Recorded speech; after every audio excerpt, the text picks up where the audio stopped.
Welcome to the Training Industry Podcast, the most trusted source of information on the business of learning. Hi, everyone, and welcome to the third episode of the Training Industry Podcast. I'm Taryn Aish, editor at trainingindustry.com. I am Scott Rutherford, also from Training Industry. Our guest today is Dr. Tom Whelan, Director of Corporate Research here at Training Industry, where his work focuses on learning and development research to inform workplace training practices. Tom is here to talk to us about some research he recently completed on updating the 70-20-10 model. Tom, thanks for joining us today. My pleasure.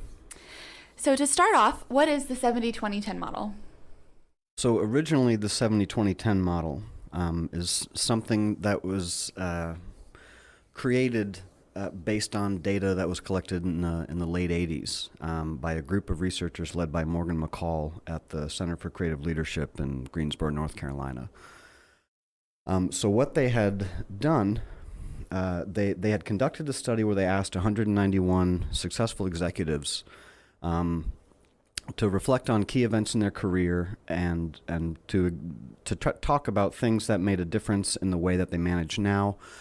So they asked them what happened, what did they learn from it, and about a decade later, after the initial tech report was completed, some of the authors of that original study summarized the findings by saying, the lessons learned by successful managers roughly fall along a 70-20-10 ratio. So 70% of the learning that these executives talked about came from stretch assignments and tough jobs. Roughly 20% came from other people, mostly the supervisors or whoever they reported to, and 10% came from courses and reading. So the original 70-20-10 model is really just this ratio that's an approximation of where successful managers in the late 80s where they tended to learn things. So how are people using 70-20-10 in the real world now? So people have taken this model that was originally intended only to describe the experience of executives, and they've taken this ratio of learning sources and applied it basically everywhere else. Now, my understanding of it is that assumption hasn't necessarily ever been tested. If you go to the academic research, 70-20-10 isn't mentioned anywhere. There's all sorts of things on leadership experience and the importance of it, but this ratio or this golden ratio of L&D, if you will, has kind of gotten an application that's extended far and wide without any real justification for, does it work for employees of all levels? Does it work if we're talking about introducing e-learning into sales training? And there really hasn't been a lot of justification behind it, but that hasn't necessarily stopped people from using this model as a guideline through which to structure their L&D function. So I guess based on that, you launched this new research. Can you talk about the new model and what went into developing it? Sure. So for our new research, we surveyed a little over 1,500 employees of all levels, managers, executives, and non-managerial employees, and asked a similar type of question to what was asked in the original study, where we wanted to get people's take on where they tend to learn things on the job. So from the culmination of all those answers, we came up with what we're calling the 55-25-20 model. A couple more syllables, but the numbers are still nice and round. And what that represents is our updated ratio for how companies are operating now, or where employees are seeing their learning taking place in the here and now, with all the technological advancements and all the increased investment that there's been in training at companies since the late 80s. So how do you see the effectiveness of training differ based on the delivery method, whether it's formal, social, or on the job? So in the study, one of the things that we looked at were the correlations between ratings of training effectiveness and these three sources of learning. And so what we found, or how everything appears to to relate to each other is that when you have more effective training, employees are learning more from formal training and also from social sources, and they're learning less from on-the-job experiences, which makes complete intuitive sense. If you think about, a company with good training, where am I going to learn the most things? It's going to be from being in the classroom or engaging with e-learning and all sorts of other content. Peers and colleagues are doing the same thing, so where's a lot of that learning going to take place? It's either going to be directly from the training or from osmosis from the people around you, and maybe less so from on the job. On the flip side of that coin, if training isn't very effective, well, employees are kind of left to fend for themselves a little bit more, so more learning tends to come from on-the-job assignments. There aren't as many formal or social sources to turn to. And did you look at different generations or age groups and whether the sources of their learning differed? We did. So what we found is that by age, there was a marked difference for on-the-job learning and for social learning, but no difference for formal training. So employees of any generation, there's really no difference, at least in the data that we collected, no difference in how formal training contributes to learning.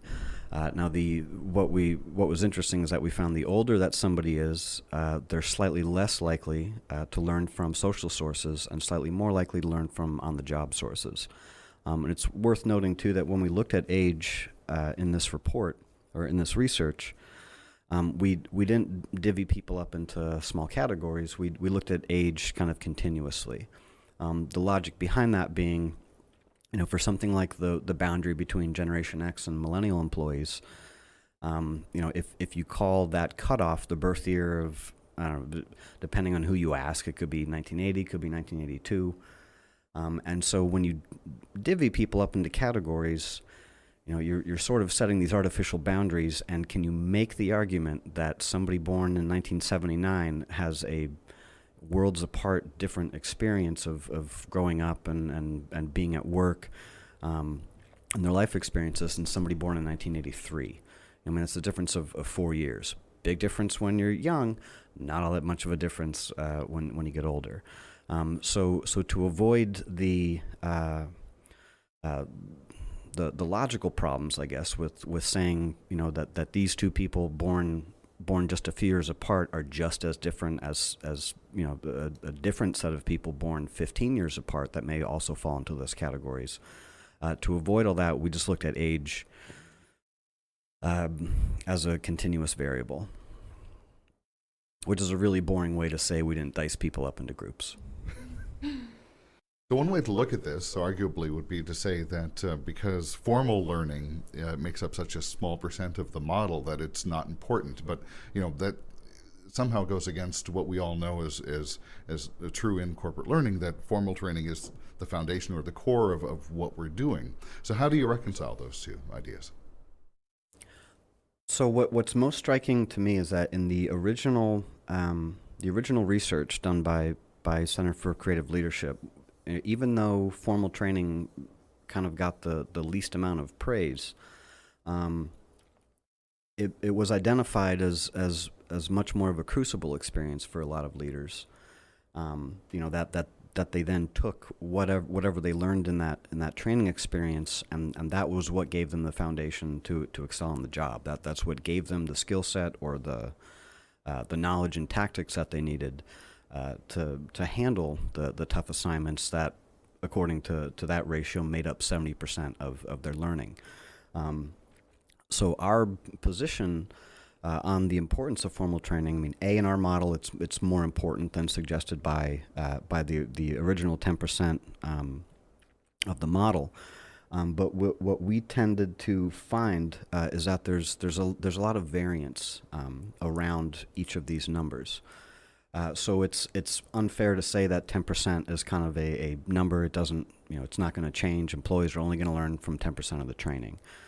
We found that this varies quite a bit more. I mean, in our model, the ratio of formal training was 20%, but around that 20%, I mean, it could be as low as 5%. It could be as high as 35, and that accounts for that variability in between those two guardrails accounts for the majority of people's experiences. So rather than really being a hard and fast rule, what I'm hearing is that the right blend in many cases could be, it depends. It depends on the circumstances and the role of the employee or any number of factors. So how would a training manager use the new research as a guideline, or is this really a sort of a perspective and a set of toolbox rather than a strict set of parameters? I think the way to use the guideline is, I mean, first and foremost, is to realize that we're not talking about a one-size-fits-all T-shirt here. That 70-20-10 has nice round numbers. They all end in zeros, but is that necessarily best for every company of every size and every industry, with every single different type of mix of employees that you can find under the sun? I mean, I feel like the obvious answer to that would be no. Of course, it wouldn't apply unilaterally like that. And the data that we found in our study more or less backs that up. So I think for learning leaders, the takeaway is really that there is going to be variance in this. That what's right for your company isn't going to necessarily be 70-20-10. It might not necessarily be 55-25-20. Formal training could count for a lot more than that. On-the-job training could count for a lot less than that. So I think it's really about optimizing the mix of learning experiences that employees are likely to encounter given the nature of their jobs, and trying to match that with the different types of offerings that the company has. So, for instance, social learning.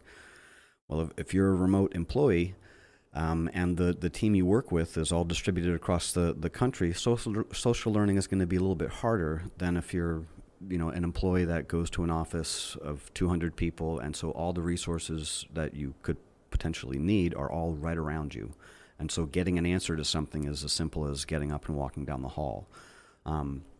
So every company is going to be different, and the way that this applies to every company will be different. And I think that's probably the overarching takeaway of the research. Find more on trainingindustry.com, and we look forward to speaking more about this in the future. Thanks for joining us, Tom. My pleasure. If you have feedback about this episode or would like to suggest a topic for a future program, email us at info@trainingindustry.com or use the Contact Us page at trainingindustry.com. Thanks for listening to the Training Industry Podcast.